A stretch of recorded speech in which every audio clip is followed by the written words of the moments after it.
The same thing with this. You have these conceptual, like, I'm going to rely on my faith, I'm going to do this, whatever, if something happens, because we've all had friends that got cancer. We've all had friends, the amount of friends I have that survived combat 2 or 3 deployments and came back and got cancer is just nuts, right? So we all have friends and people who in our closer life have been there, and you're like, oh, this is how I would handle this. But you don't know for sure until it hits. And this hits, and I'm sitting down the street in Medical City, and I'm like in the hospital bed going like, I don't know what this is, but I just got to get through it. And that's when I was like, okay. And it really was weeks, before I really thought about it.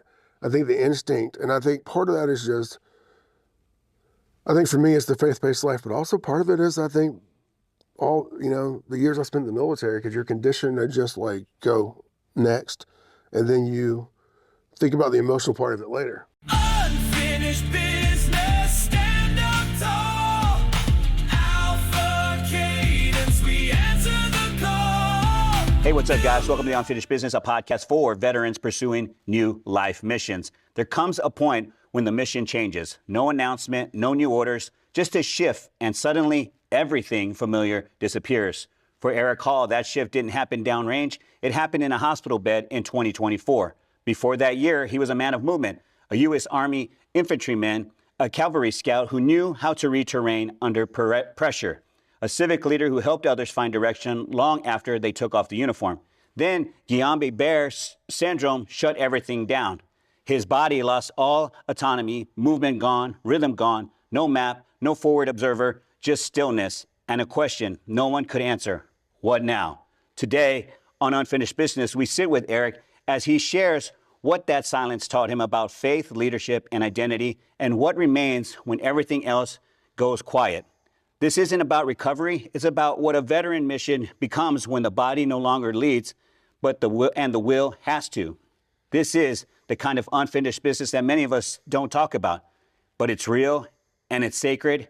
And it's a pleasure to have Eric Hall on Unfinished Business, a podcast for veterans pursuing your life missions, my man. It's good to be here. Hey, it is, man. It's good. It's good to be here with you too. And I got, this whole podcast, I was so excited to have you on the podcast. We've talked about it before the Guillain-Barré Syndrome hit you.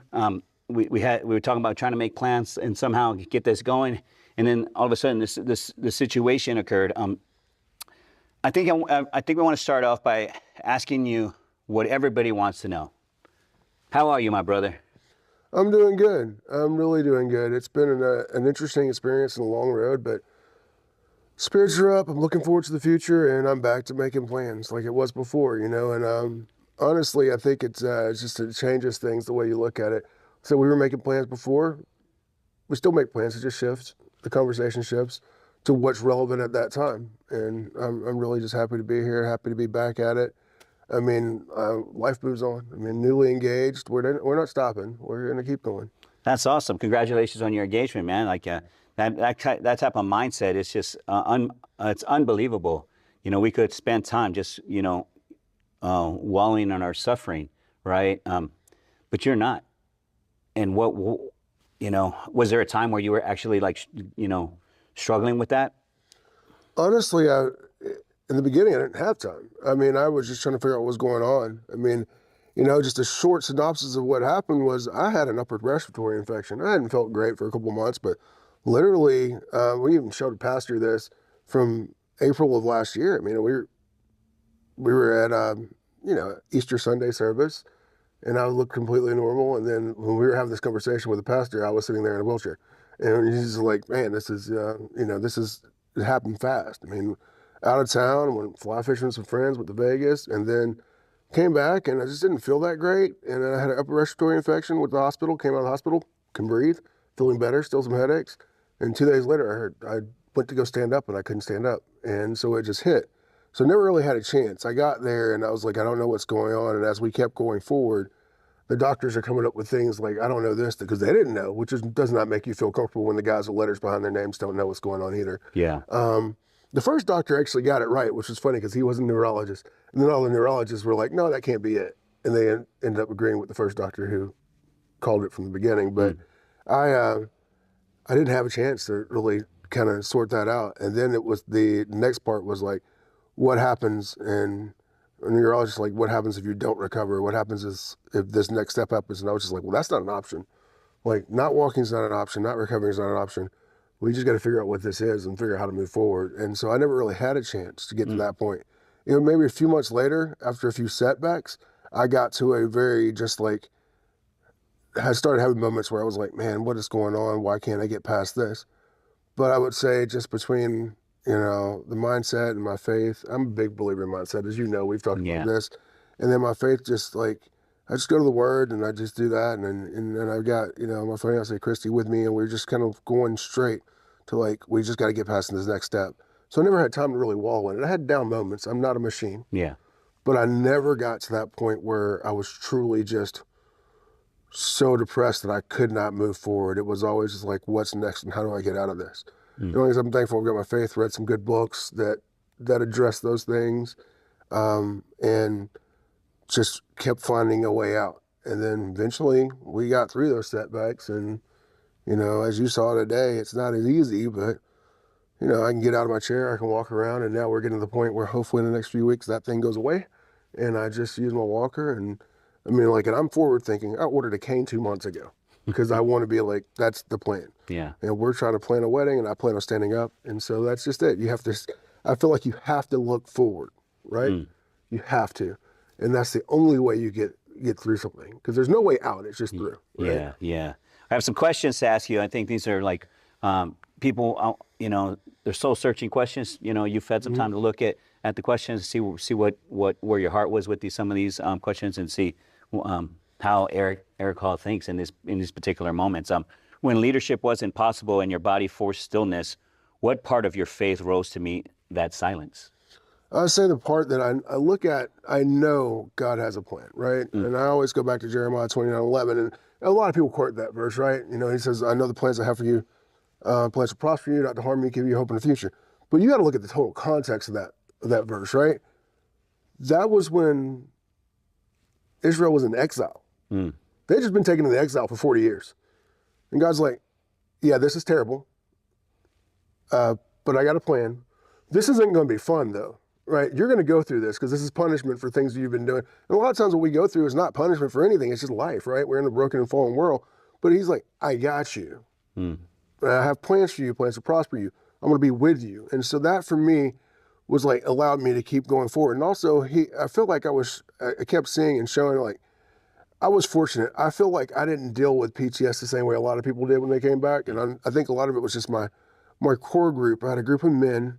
My church in Germany was an American-speaking church. Almost all of us are combat vets. And I had guys who had been there 2 or 3 times before, right? Yeah. So like they helped me get through this stuff.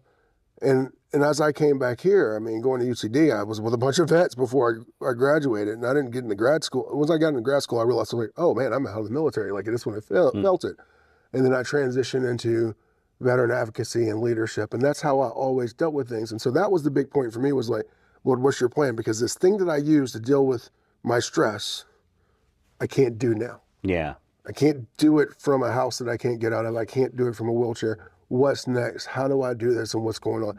And so that's when I think I just had to really lean on my faith and go like, God, you have a plan? Because right now I'm looking at this, I'm like, this doesn't make sense. And I found peace. That's beautiful, man. You followed orders and faced surrender. How did spiritual surrender in those early days challenge or transform your understanding of purpose? I think we go back to it, right? Because I kept getting hit with all these scriptures that make sense. A lot of them on surrender, right?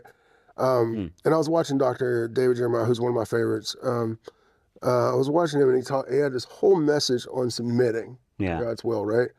And this is over a course of months, but like that was one of the first ones, and it was like, all right, like I've got to do. I was like, whatever you have next, I'm in. That's what I like looking at, like whatever it is, I'm in, right? Yeah. And I don't know what this looks like, but I know that this trial will be used for my good and your glory. I'm in. Yeah. And and I try to do that with everything, whether it's my business or because that's crazy right now because I can't go prospect, right? Yeah. And that's just the way it is. And financial industry is awesome, and it allows me to serve and help people. But right now, again, I can't do that the way I used to, right? Yeah. We all have to pay bills, so making money is a thing. But I was having a conversation with a business guy the other day. Veterans are different.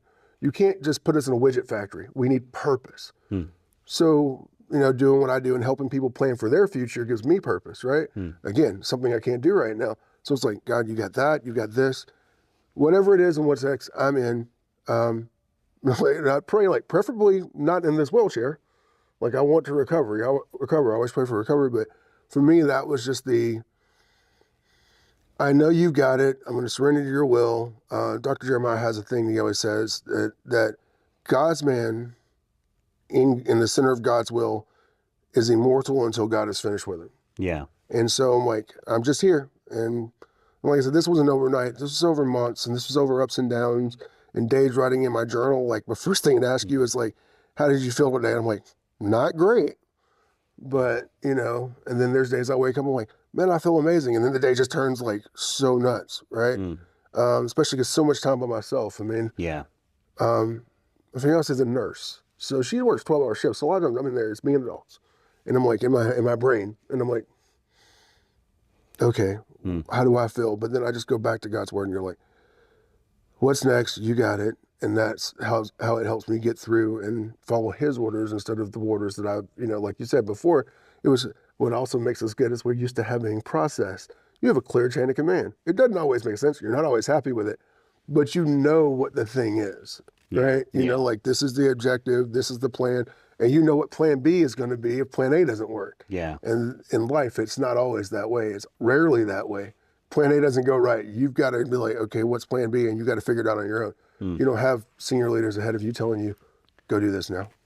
That's awesome, man. That's so like deep of understanding your situation, like situational awareness, your depth of understanding what exactly you were confronting today and sharing it right now. I'm like going, oh my God, this is like super, like, it's that next level of resilience that you know what I mean? When I'm hearing you talk, I'm hearing like next level resilience. That's what you're getting out of this, and the perseverance and the level of having some cerebralness. Do you think that's also the things that this particular situation has taught you? I think it's taught me a lot, and ironically, it's taught me a lot by cutting things away, right? Because you and I both know, you saw me out. I was busy. I was always around town, and I was doing things because, one, I believe that's the best way to build anything, whether you're building, like when, I ran for office here crazily years ago in 2016, and whether you're building a business, you build relationships, right? I mean, because that's how you do it.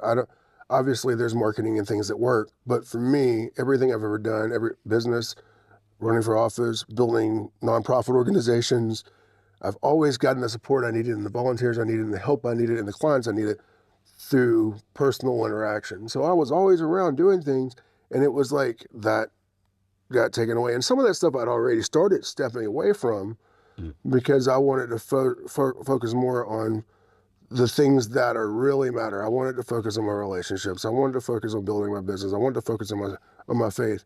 But then all of a sudden it was like, oh, I was doing this thing gradually, and now it's, you're like, man. So it's definitely put me in a place where I think I just have more clarity because I know what matters, and I know what I need to go after, and I know that some things that may have felt hard to sacrifice really aren't. And some things now I know, like, I'm not going to sacrifice that. I'm going to work hard. If I have to cut away at other things, it's basically finally like knowing what your purpose is and what life's mission is, and everything that's not that goes away. And that's what this has done for me. That's beautiful, man. Kind of simplified things, huh? When everything collapsed, what emotional instinct or belief kicked in before you could even think?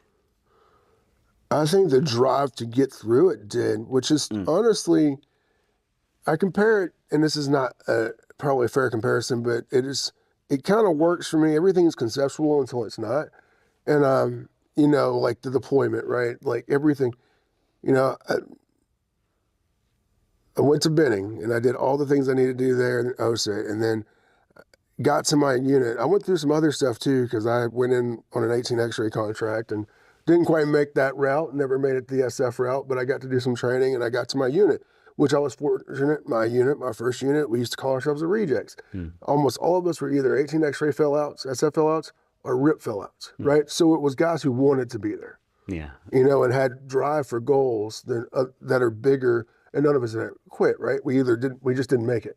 And we ended up our first unit and did a lot of training. And then I went to the RISTA unit right before the deployment, reconnaissance surveillance target acquisition, because I know civilians watch your podcast too. So Yeah. the reconnaissance unit for the regiment. Went there, lots of training, but you don't know what's going to happen until those bullets start to fly. And so I didn't know how I was going to react. I remember that first time and not even get back to the truck, getting back to the cop and was like, we got shot at. And like, and that moment crazy. happens like, but you're like, and I ran towards it. So I'm good. Because I'd heard all the horror stories. The same thing with this. You have these conceptual, like, I'm going to rely on my faith, I'm going to do this, whatever. If something happens, because we've all had friends that got cancer, we've all had friends, the amount of friends I have that survived combat 2 or 3 deployments and came back and got cancer is just nuts, right? So we all have friends and people who in our closer life have been there, and you're like, oh, this is how I would handle this. But you don't know for sure until it hits. And this hits, and I'm sitting down the street in Medical City, and I'm like in the hospital bed going like, I don't know what this is, but I just got to get through it. And that's when I was like, okay. And it really was weeks, before I really thought about it. I think the instinct, and I think part of that is just, I think for me it's the faith-based life, but also part of it is I think all, the years I spent in the military, because you're conditioned to just like go next. And then you think about the emotional part of it later, because that eventually came. But I think my first instinct was like, okay, I need all the information possible to know what's next. And started gathering information. I started asking the doctors, and I wasn't on a lot of drugs, so I wasn't on the internet that much at first. But as soon as I could do that, and was asking and trying to get all the information I could to figure out like what's next. So I think that was my first instinct, was trying to figure out what's next. That's amazing, man. And the way you kind of fuse the battlefield and your battlefield mindset to diffuse the way you put it together, and how your experience in being hospitalized and the battlefield was amazing, dude. To listen to you, honestly. Is there something sacred from that hospital year, unseen by others, that still informs you how to lead and live today? Yeah, and for people of faith, though, I think they'll get this, especially if they've ever really prayed hard for something. For people who don't have that faith and that knowledge and that relationship with Christ, I hope they get it, right? But I prayed very specific prayers. And I remember being taught that growing up by my mother, and I remember being taught that, hearing that from pastors in the church I go to. I've heard that from our senior pastor multiple times. Pray specifically for what you want. And I prayed a very specific prayer, asking for a very specific result, because I wasn't sure I'd made the right decision about some more testing. And I got that right then.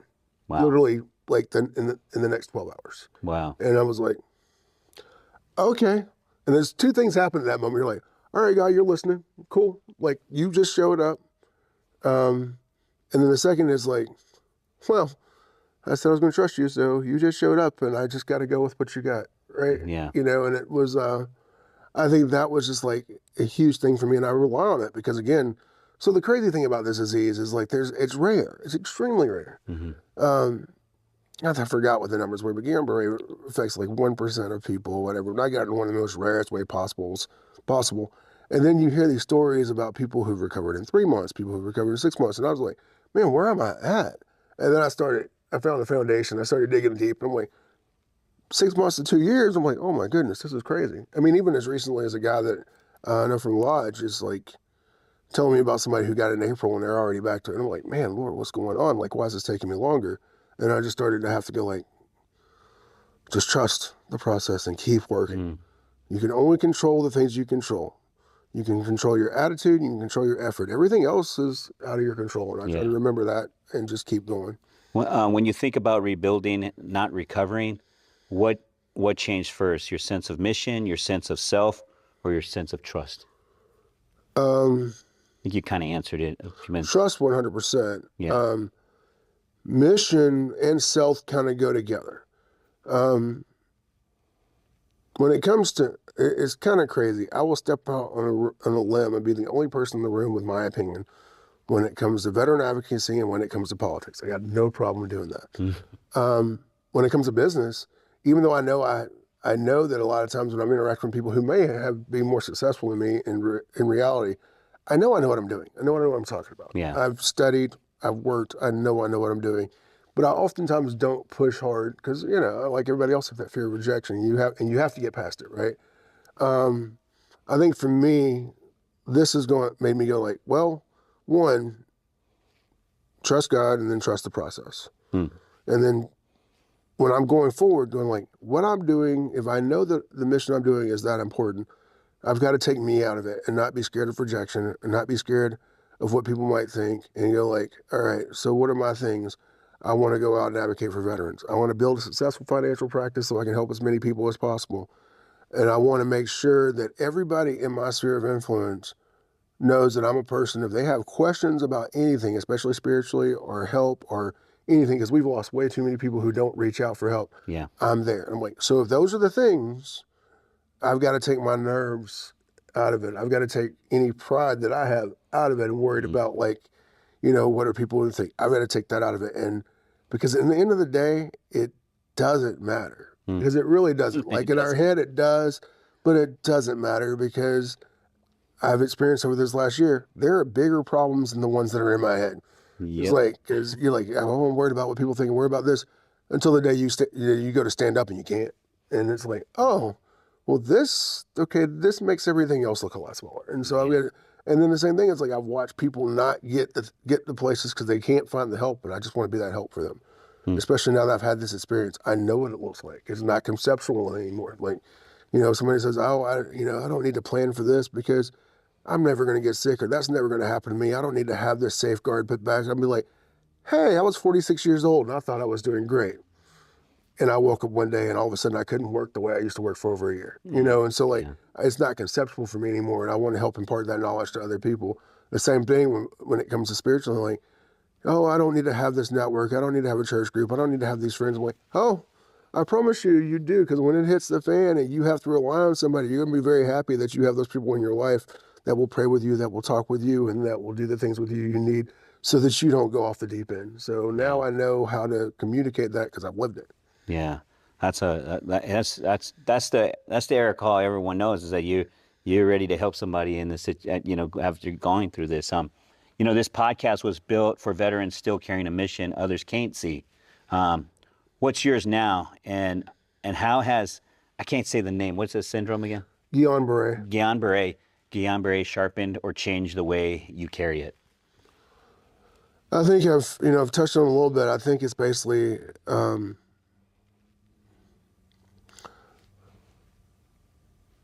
I mean, it's your podcast. You're a man of faith. You'll get it. Like for me, my number one thing is I remember I had to write it down in my journal the other day. What is your purpose? My number one purpose is to know God and make Him known. That is my number one purpose. My number two purpose is to make sure that I take care of my family and my friends and my sphere of influence. Right. So I mean, it's obviously it'll be Christy first, her family, my family, and then everybody else. I want to be there for them, and then after that.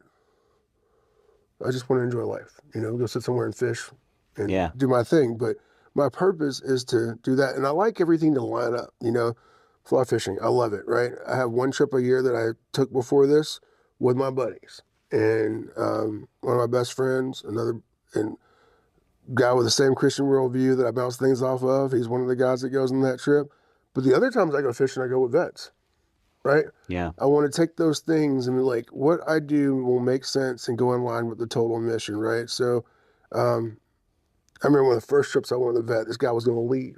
And we convinced him to stay. And, he was like, well, I'm like, man, we were going to go out and have a cigar and have a drink, and sit down with us and have one. And he did. And the next thing I know, over an hour later, he's opening up about things that were huge in life, that were bothering him and had him on the verge of maybe thinking about suicide. That's the stuff that matters, right? Yeah. And spending time and doing that. So this made me go like, okay, those are the things that I need to do. It may not be going, don't get me wrong, I'm still gonna want to go to concerts, stuff like that, but it's gonna be spending time with family, spending time helping and taking care of other people and helping my community. And for me, a lot of that, my community is the veteran community, just like you. Yeah, that's beautiful, man. It's true, the way you have created like you said, you have core groups and core communities that that you've kind of helped build around you, you know, your circle of friends and people that are reaching out to you for support and encouragement. Man, a lot of people don't have those things, you know. What advice would you give for somebody who's like, just like, doesn't know how to bridge that gap? Start. I mean, it's really that simple. Start. And I say it's that simple. It's not. Yeah. I mean, a lot of times when you're dealing with things and you think nobody else understands and you know, they're like, they're not going to understand where I'm at. Because I've been there. It's like, man, I'm going through this thing. And it's like, just start. And a lot of times, because there's so many opportunities, I mean, I know if they can't find one, they can reach out to you. They can reach out to me because we've been involved in this community for a while. You don't have to talk. I did something with Wounded Warrior Project the other day. And I literally, 7 o'clock in the morning before church, I'm there with them. And the guy who was running goes, you don't have to say anything if you don't want to. But that's the beauty of it, right? Because once you're in that room, you're going to hear stuff and you're like, oh, either somebody's dealing with something the same as you are. So all you gotta do is just start in that direction. You're like, okay, I can find help. Or somebody's dealing with something much worse than you are, right? And you're like, oh, okay, so maybe if that guy can get through this. So if, the thing is just start. Find somebody. Don't try to do this alone. You cannot survive on your own. We weren't built that way. God built us and made us for community. We were not built that way. Yeah. Even in the military, like, remember the dumb thing that we had forever in the Army, and they finally changed it back with Army 1. That doesn't make any sense. I spent 2 years in a sniper section. There was never one time that I was by myself. The smallest team I ever worked in was 2, right? Like, you're never by yourself. You can't do things by yourself. That's a good You're point. designed to have help. God made Adam and immediately created Eve because he said man needed a helper, right? We are designed for community. We're designed for help. Don't try to tackle this on your own. And another big thing for me is faith. If you don't have it, find it, right? Because that will be your rock in those moments where you do feel alone. And it will also guide you into the places where you won't be, because I can't reiterate this enough. You cannot do it by yourself. So if somebody is going through something, find a group, find a person, and just start moving. Start moving. I won't even say start moving in the right direction. Start moving. Because if you're standing still, you're losing. But if you start moving, even if you go backwards, it's something, and you'll figure it out how to go forwards. You know, it's so true, man. It's so true to hear you say that, start moving, because that was some of the best advice I got, was to just start moving. Just start, like I think Paul Slough, I was having a real down moment with myself, and he just said, just start, or maybe even Rob Altman, he was like, just start moving, man. Just keep moving. And that one, those moments is kind of, they pierce you, because they say, just start moving. It's like, you know, and you're coming from not moving, and now you're kind of you're redesigning how you move, right? Yeah. That's interesting. Unfinished business means something different once your body breaks. What does it mean to you now, not as a phrase, but as a way of living?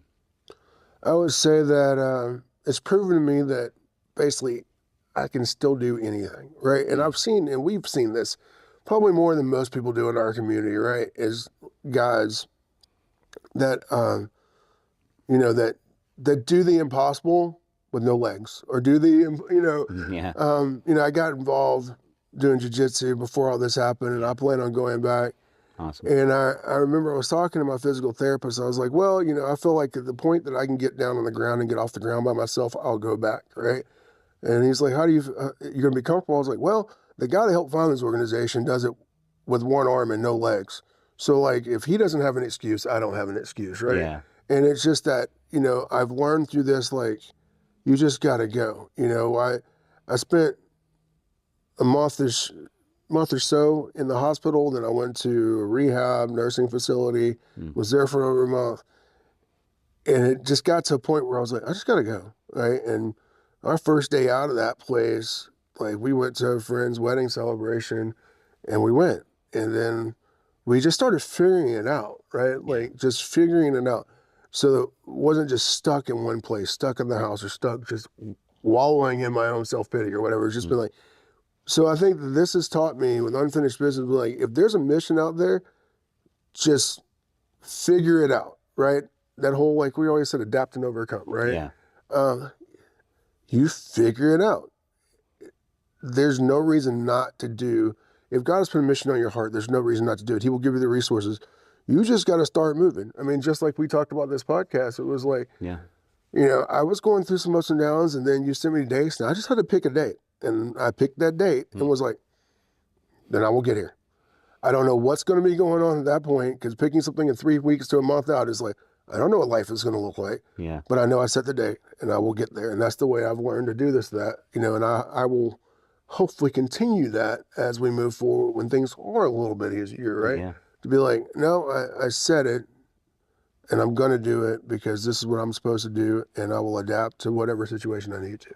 That's awesome, man. I say speak your truth into existence, speak that victory in your life. I always give this opportunity for, I'm going to have two things that I do different, one different with you, one extra thing. First, I want to give you opportunity to look in the camera and thank who you want to thank for being there for you. And then I want you to come up with a message for anyone who looks at this podcast. Okay.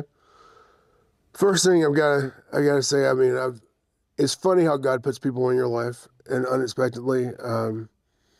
So my fiance Christy, she's been awesome for me, and she's been there every step of the way. And because people will say I'm lucky, I've heard people go like, "You're lucky that she's a nurse and she knows this stuff." I don't believe in luck. I believe that God has a plan. Yeah, yeah. And like him putting me with somebody that also has the knowledge that I can lean on, because I question so much stuff all the time when I feel lost. But is also a caring person and a partner for me. That's not an accident for me. So I thank her.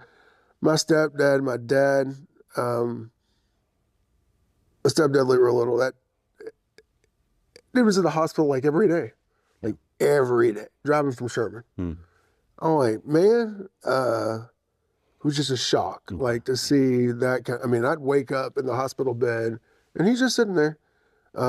My dad and stepmom drove up from Georgia, which is a big deal because he's like me. He doesn't like to drive. I love riding motorcycles. I hate driving cars. He drove his RV over here and stayed for a couple of days, and we spent some time together, ate some barbecue, because that's what you do for people when they come to visit Texas. Yeah. And I'm just thankful for that. My best friend Paul as well, for the encouragement and just holding my feet to the fire when I say I'm going to do something. He's just like, okay, just do it, right? He and I had a lot of discussions before I proposed. He was like, just make it happen. I'm like, this seems so silly. I was like, I can't even walk yet. He was like, well, just do it, right? So I'm thankful for them. What message do you have? What message you want to put out there that hope hits somebody, lands? I would say the message I would say, just remember you can get through anything if you just have your mind for it. Because whatever you decide is what's going to happen. If you decide things are going to be impossible, then they will be. But if you decide that you're going to get through it and that you're going to succeed and overcome whatever obstacle there is, then you will.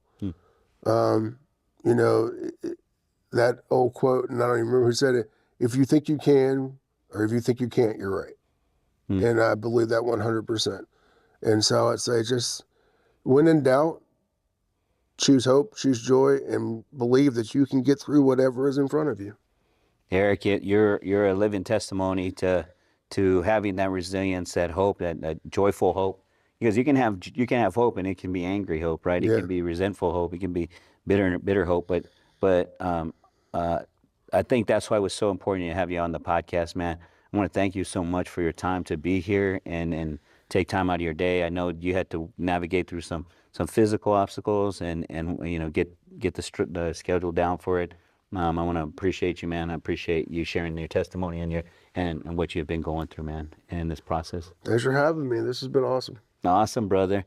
All right, guys, that's it for the Unfinished Business, a podcast for veterans pursuing new life missions. As I always say, have peace and enlighten you, and remember that the ocean refuses no river. Unfinished business.